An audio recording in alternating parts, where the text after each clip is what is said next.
Our last lecture began by outlining man's experiences in sleep, describing them as being, in a sense, foreshadowings of his experiences after death. The experiences through which man passes in sleep are all on the further side of the so-called threshold, to which we have frequently referred in these lectures. What I am now about to describe are real experiences which everyone has in sleep, but they do not in our earth life rise to the level of our consciousness, except through imagination, inspiration, and intuition. We must not, however, suppose that because they do not enter our consciousness, they are therefore non-existent. They do exist, and man passes through them. If I may use a symbolic picture, it is as though a man were led through a room with his eyes bandaged. He cannot see the things in the room, but he must go on. He must make the effort of walking. He may experience various things that are in the room without seeing anything. That is like what I have now to describe with respect to man's time between going to sleep and waking. As regards his consciousness, all is plunged in darkness, because it is blind to what goes on. Yet, as I have said, man does experience these things, and the effects of these experiences play a part in his waking life. Therefore, we can only understand aright what man experiences between waking and going to sleep if we regard it as the working of the after-effects of his last sleep, combined with what is accomplished by means of his physical and etheric bodies through the day. Now, when a person goes to sleep, a sort of undefined fear comes upon him. In ordinary earth life, this fear does not rise into a man's consciousness. He has no idea of it, but it is present as a proceeding taking place in his astral body and ego, and he carries into his day condition the effects of the fear he consciously felt while asleep.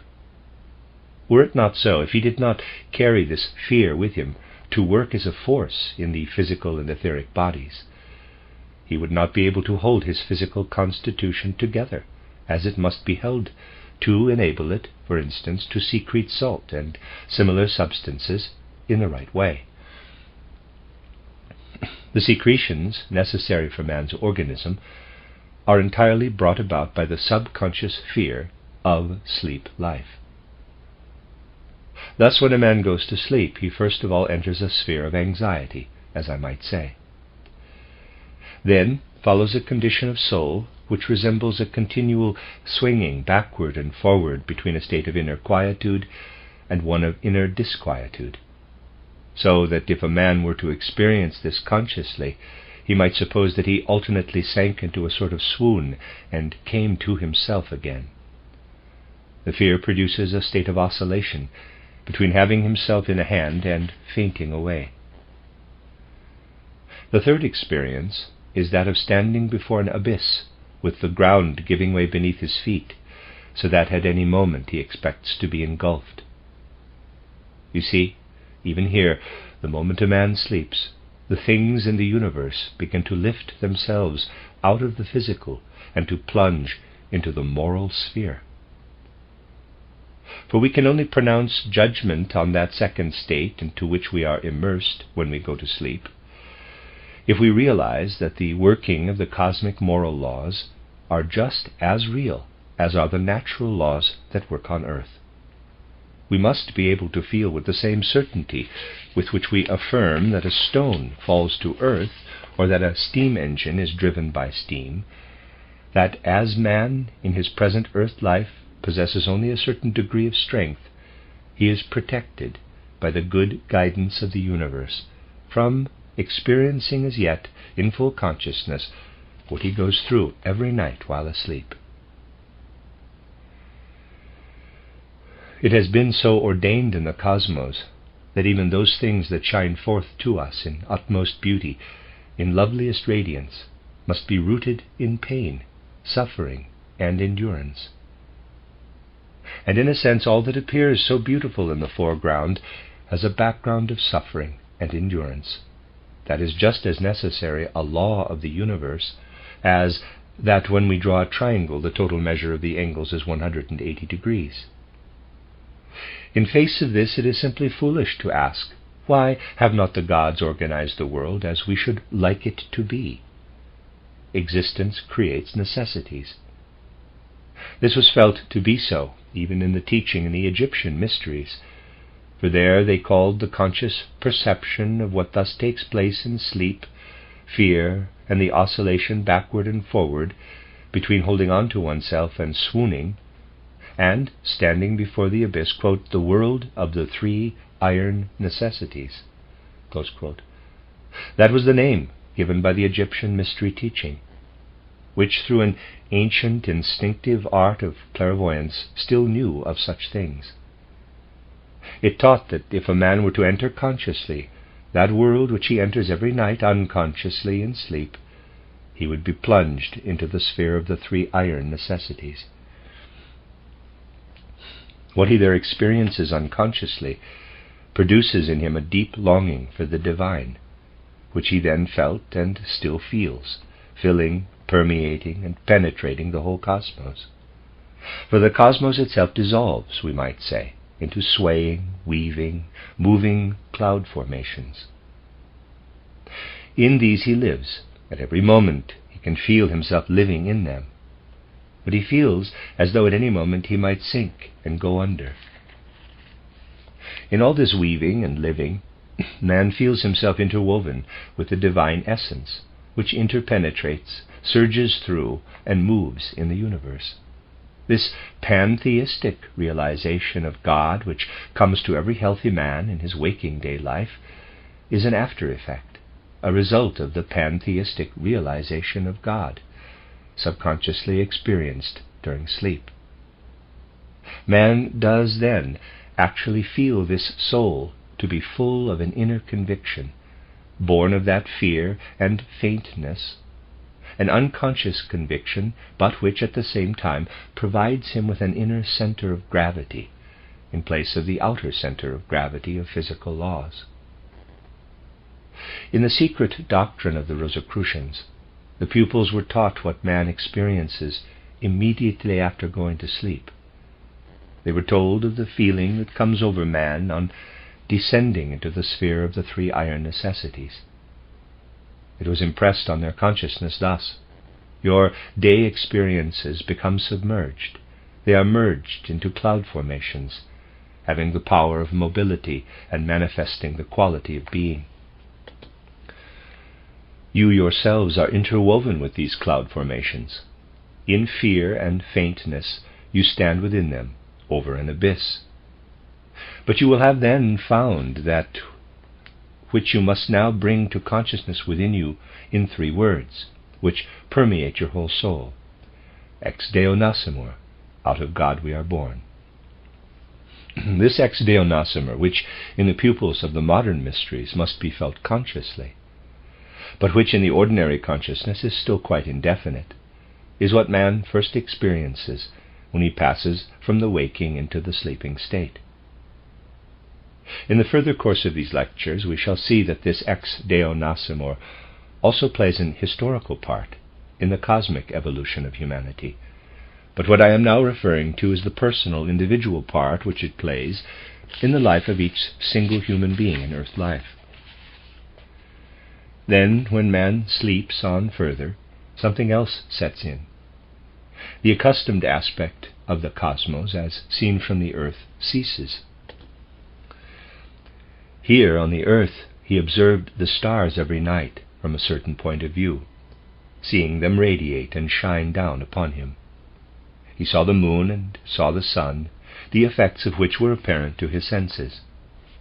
But now, at a particular moment of his sleep, the whole starry world seems to have vanished from sight. The stars cease to be physical objects, and where the stars could formerly be seen by physical vision, out of their shining radiance, which itself disappears, come forth the genii of the stars, the star spirits, the star gods. The cosmos is transformed into that which is then perceptible to conscious inspiration. It becomes a speaking universe, which converses through the music of the spheres and the cosmic word. Spiritually living beings form the cosmos, instead of the physical cosmos which we see here from the point of view of the earth. Man experiences this in such a way that if it rises into his consciousness, he actually feels as though from all parts of the spiritual universe judgment is pronounced upon what he, as human being, is by reason of his good or evil deeds. Even as regards his human value, he feels himself one with the cosmos. If, however, he were able consciously to experience what happens to him in the way it is experienced by inspiration, if he became aware of this, it would at first be distracting. Man needs a guide. At the present period of humanity's development, this guide appears when a man in this earth life has established in his heart and soul a relation with the mystery of Golgotha, when in his earth life he has acquired a relation to the Christ, who, as Jesus, went through the mystery of Golgotha. The feeling which overcomes man at the present immediate epoch, I shall speak tomorrow of the feelings possessed by men in other epochs, is that his distracted soul must inevitably dissolve utterly away in the sphere he now enters, unless the being who has entered into his concepts and feelings and the very impulses of his heart, the Christ being, becomes his guide through this sphere. Here again, the feeling of the approaching Christ, who becomes our leader, and whom we must conceive in this sphere as being just as closely connected with the sun life as is man himself with earth life. This feeling of Christ drawing near to one was brought before the souls of the pupils of a mystery school of the Middle Ages in the words, "In Christo morimur," in Christ we die. One feels the soul must inevitably die utterly, unless it dies in Christ, whereby what would be the death of the soul becomes cosmic life. Thus does man enter the life of sleep, and thus does he pass through it. When he realizes that the cosmic stars are real beings, and finds himself in their unaccustomed company, then, as he cannot awake in that sphere with his consciousness, the longing arises within him to make his way back to the sphere of consciousness. That is the reason we awake. We have the feeling which again does not reach our consciousness, that on account of what we have drawn from the stars, because of what we have actually absorbed from the star beings, the star gods, we shall not wake up devoid of spirit, but we shall bring with us into the corporal life of day the spirit that dwells in the soul. This feeling, which in the personal experience of man in his earth life forms the third part of his night experiences, was also brought to the consciousness of the pupils in a mystery school of the Middle Ages, in the third saying, "Per Spiritum Sanctum revivissimus," through the Holy Spirit we come to life again.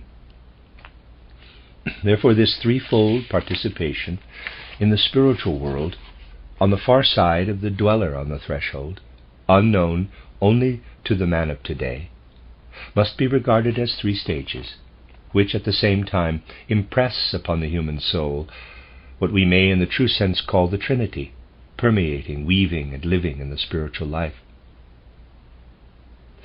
Man experiences every night in pictures what I have here described.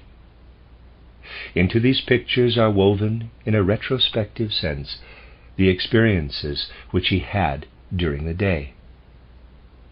Just as we find our experiences here on earth during our waking life interwoven with the events of nature's processes, so in this nightly retrospect we find again, repeated in the reverse direction, what we have interwoven therein of our memories of the starry world.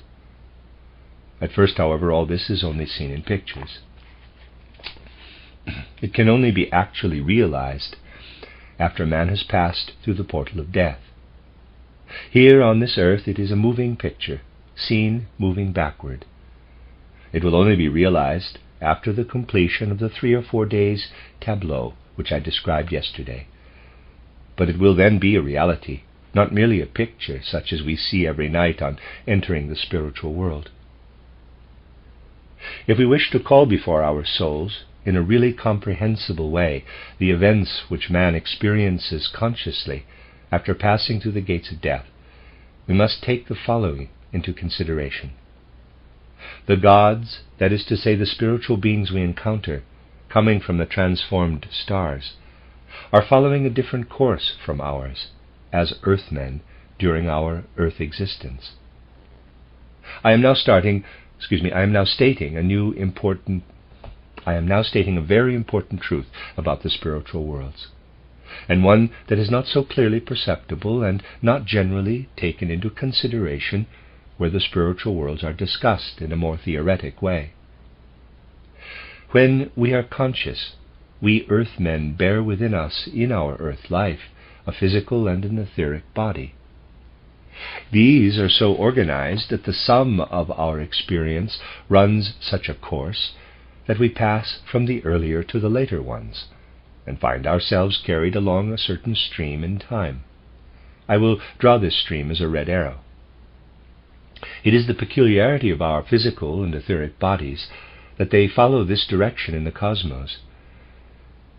In this, and there's apparently a diagram, it's not in this book, red in the diagram is our physical body, and this yellow our etheric body.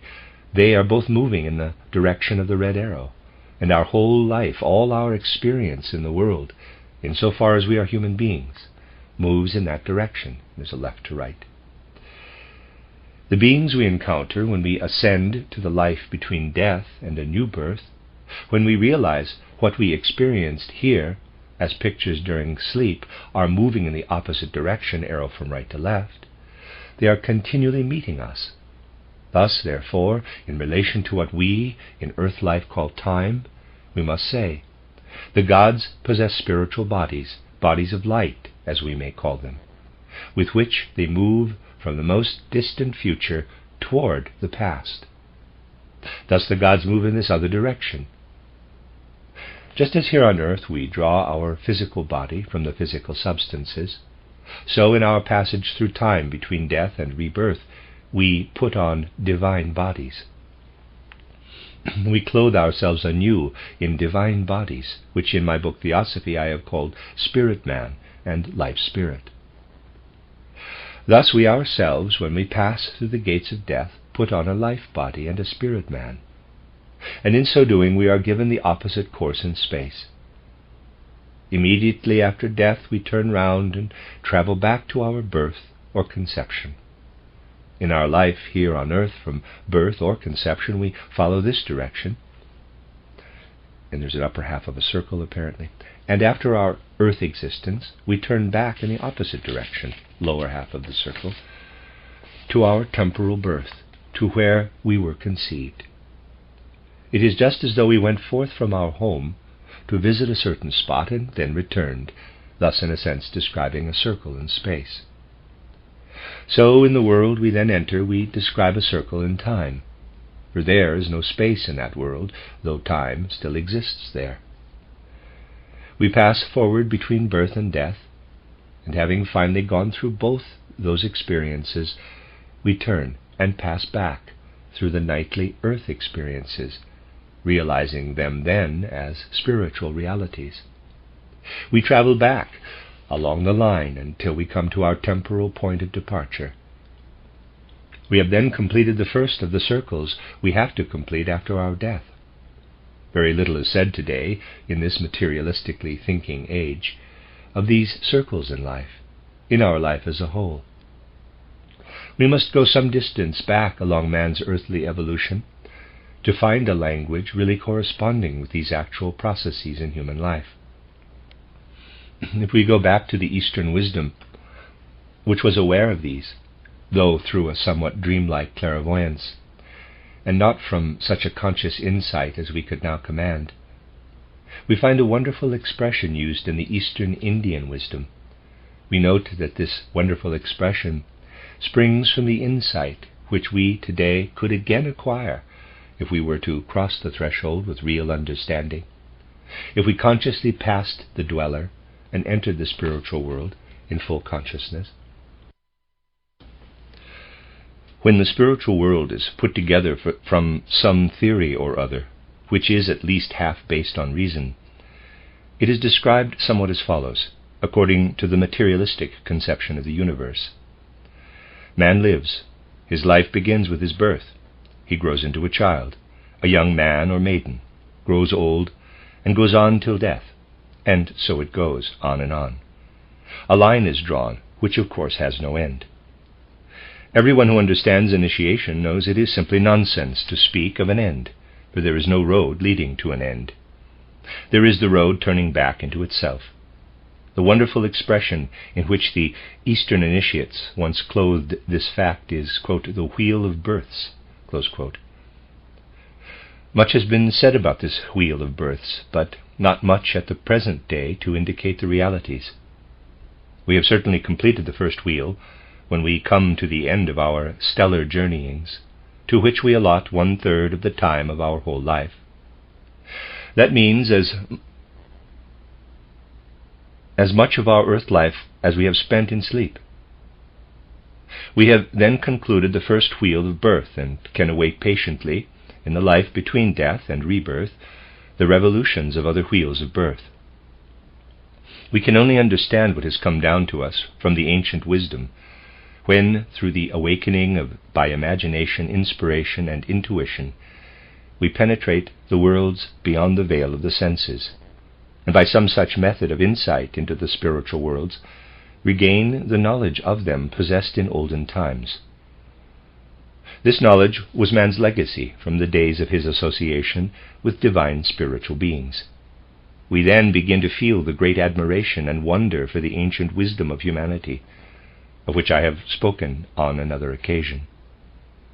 In all that is described in the ancient records, and particularly in all that spiritual vision reveals concerning what mankind once knew, and of which a few wonderful expressions have been preserved, such as that of the wheel of births, we rise to an immense reverence for this primeval wisdom, so that really anyone who takes into his soul the initiation of the present day cannot but look up with special reverence and veneration to the primeval times of man's life on earth. This will, however, show us something else.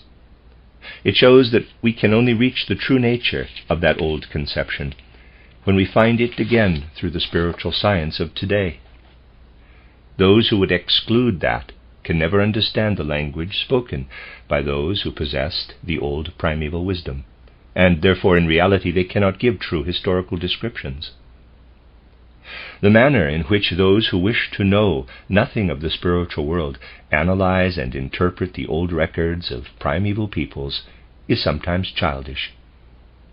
In the literature which perhaps contains but dim records of the ancient wisdom, ring forth such wondrous words as the wheel of births. We must learn to understand such words by rediscovering the reality to which they refer. Therefore, if the history of man is to be truthfully described, we must not shrink from first making ourselves acquainted with the meaning of the language prevalent in olden times. I might easily have begun by immediately describing the historical development of man, using expressions to be found in ancient documents. But that would be giving you words, nothing but words, such as are too frequently tossed about when these old records are mentioned. If therefore we wish to describe even that small part of the world of reality which man has lived through during his historical time, we must begin by describing his relation to the spiritual worlds, for only thus is it possible to understand that language and all that was done in olden times, in order to acquire a connection with the spiritual worlds. In yesterday's lecture I described what once upon a time the Druid priests accomplished, by raising the stones and laying one across the other in such a way that from the shadow cast within this structure they could read and interpret the will of the spiritual world, penetrating the physical stones. This was, moreover, connected with something else. In the spiritual world, not only is everything an entrance, but everything has also an exit. Just as the forces of time, which bear us through physical earth existence, carry us after death back whence we came, So there are also forces passing into these structures, coming from above, and others passing upward through them from below. In these structures, the Druid priests could observe an ascending and a descending stream of forces. When the Druid priests had erected these structures in the right parts of the earth's surface, not only could they perceive the will of divine spirits descending from the cosmos, but as one-dimensionality prevailed in the ascent, they could, if the structure stood in the right place, perceive the goodness or wickedness of the members of their own community who spoke out into the universe. Thus these places were also observatories to the Druid priests, in which they could see into the souls of those members of the community who were in communion with the cosmos. You see, all these secrets and mysteries are linked to that which has survived in so decadent a manner from the olden times. We only understand such things when, through the power of our own imagination, inspiration, and intuition, we raise the world of the spirit from its concealed existence into man's conscious life.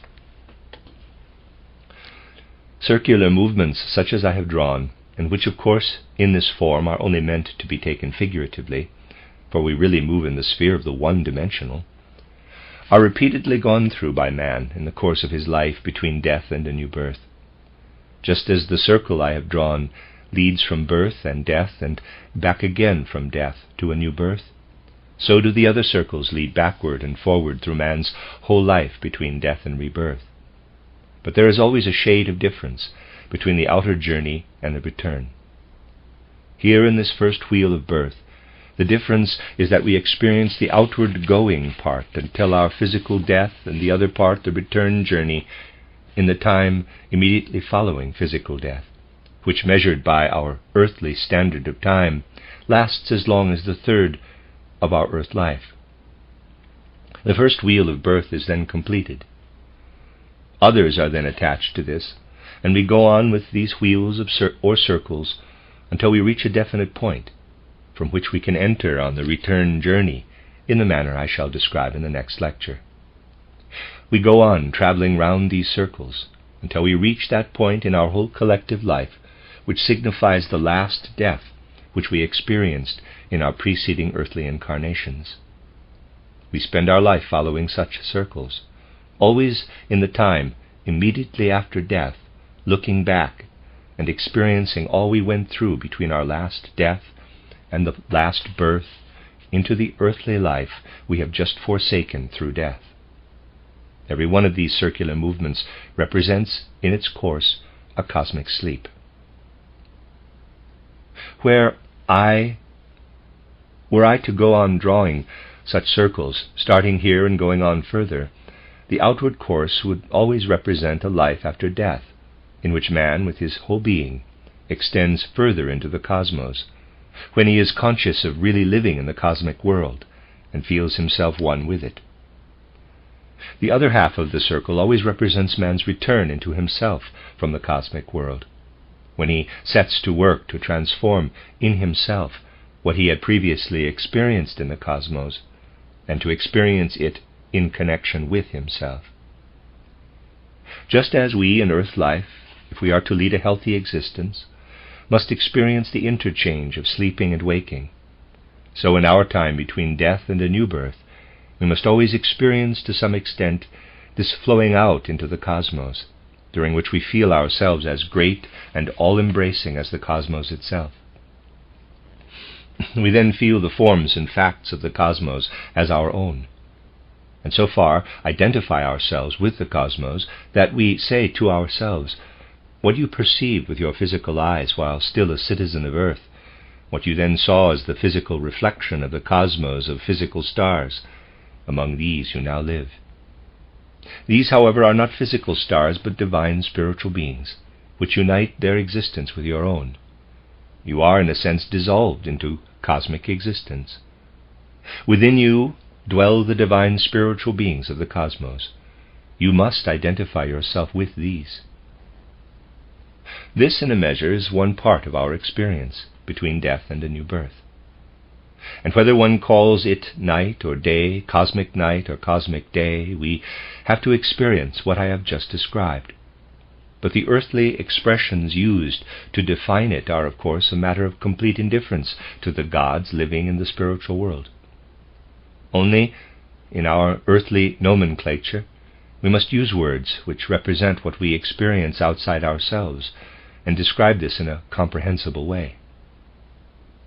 After the time during which we grow out into the universe, so to speak, and identify ourselves with it, there follow other times when we draw back into our own self, more or less into a single point, the point of our own self, when, as in a cosmic memory, we feel all that we had poured out into the cosmos is now within us, part of our own self. In a sense, we feel this wheel of birth to be much that really is always a whirl, so that what we experience in common with the cosmos, the living outside ourself, as it were, and then coming back, and then being drawn back into ourself there, to experience the smaller third part, is constantly repeated. The self goes out again and is once more drawn back into the spiral, so that what has been described as the wheel of births may also be described as a spiral movement. I'm going to read that sentence again. So that what we experience in common with the cosmos, the living outside ourselves, as it were, and then being drawn back into ourself there to experience the smaller third part, is constantly repeated. The self goes out again and is once more drawn back into the spiral, so that what has been described as the wheel of births may also be described as a spiral movement which over and over again draws back into itself. Such is the line of progress in self-experience and divestiture of self which is pursued between death and rebirth. This, to some extent, indicates the events in which we are concerned in our passage through the spiritual world between death and rebirth. But it is as though, in describing the earthly events occurring in the course of 24 hours, we were only to mention the fact that man sleeps and wakes. This divestiture of self, this self-withdrawal, is in the spiritual world as sleeping and waking in the earthly life of man. Just as in the earthly life of man, the events he has experienced present themselves first, so in the completion of the wheel of births and deaths, do those events present themselves which he experiences between death and rebirth. To understand these, it is necessary to have a sound conception of the position man really occupies in earth life. Man is only actually awake as regards his imaginative world, and that part of the world of feeling which is connected with his concepts. When a man determines to do something, even though it be only to pick up a pencil, the intention that lives in the concept descends into his will, and the will calls the muscles into play.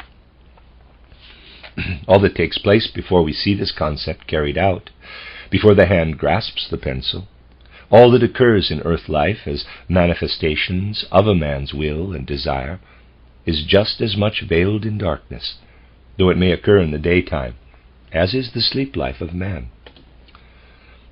As regards our ordinary consciousness, we are only awake with respect to our concepts and part of our feeling. As regards that part of our feeling which depends on our will, and with which we approve or disapprove what we propose to do, we are asleep. And we are also asleep as regards the will itself.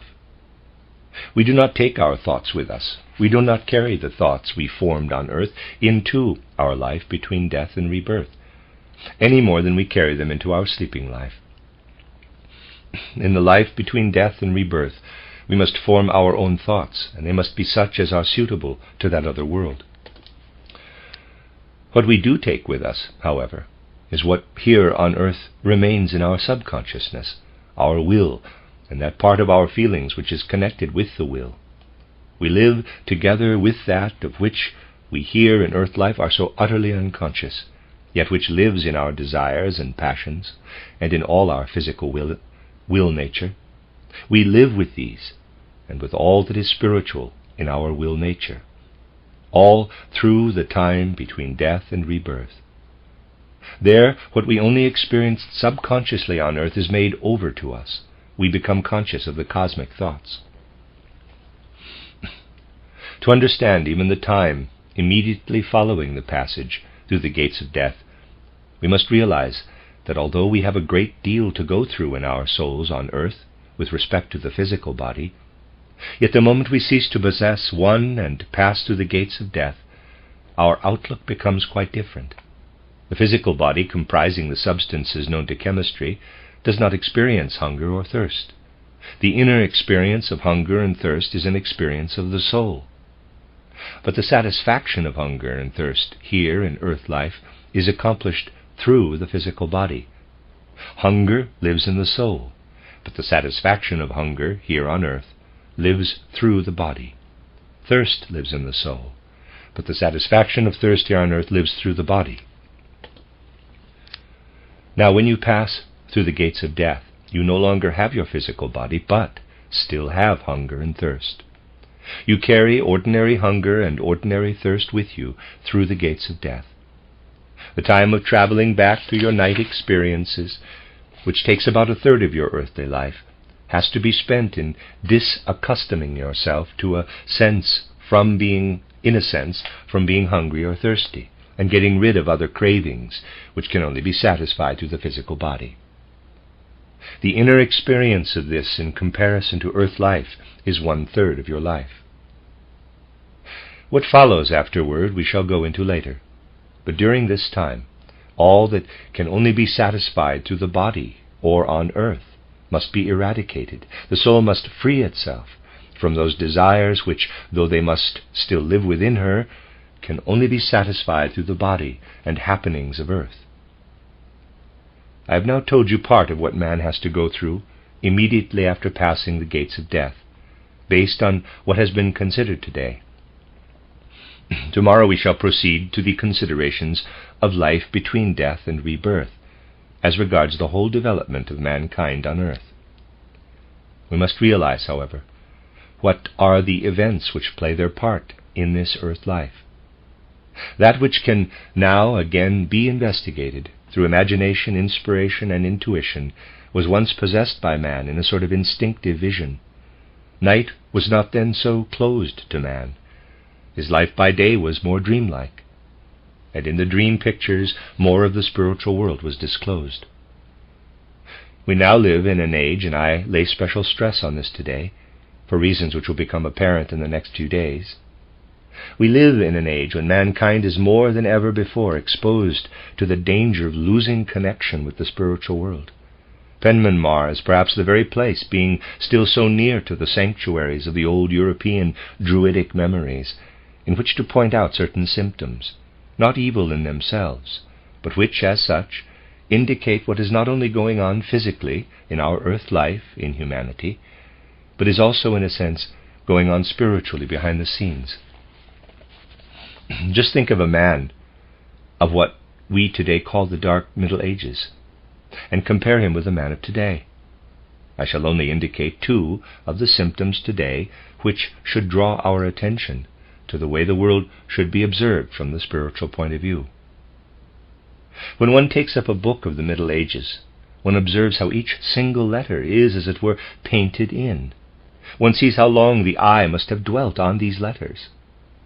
The whole attitude of the soul of men who thus dwelt on the written letters was then better fitted to harmonize with the revelations of the spiritual world that might come to them. Then consider the handwriting of today. It is no longer legible. There are no longer any letters in which we can feel anything like artistic pleasure. They are simply thrown on the paper by a mechanical movement of the hand. What we constantly see on writing paper almost looks like nothing.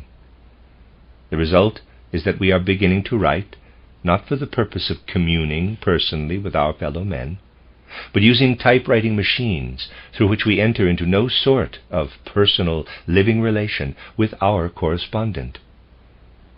The motor cars are symptoms of much the same kind of thing. By means of all this, we can see what is going on behind the scenes of existence, and how man is being driven further and further away from the spiritual world. You must not think I am standing before you as a reactionary, wishing to banish motor cars and typewriters or even the dreadful handwriting.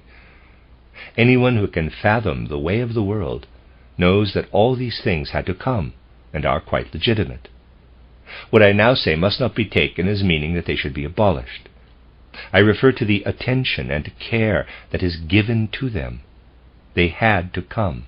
We must accept them, even as we must accept day and night. But the enthusiasm for these things may lead to a one-sided attitude in persons who have a strong leaning to the material world.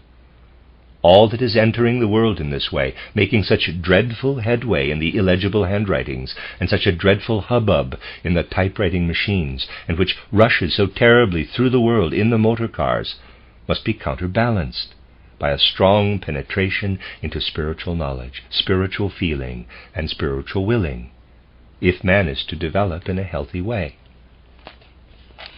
There should be no question of fighting the material, but rather learning to know it in its true reality, of understanding it, but also of seeing how necessary it is that what will otherwise crush humanity out of physical existence should be counterbalanced by strong spirituality. Then, through the swing of the pendulum between typewriters and motor cars on the one hand, and on the other the imaginations, the insight into the spiritual world created as a result of the world of spiritual science, the healthy development of humanity may be promoted instead of being damaged.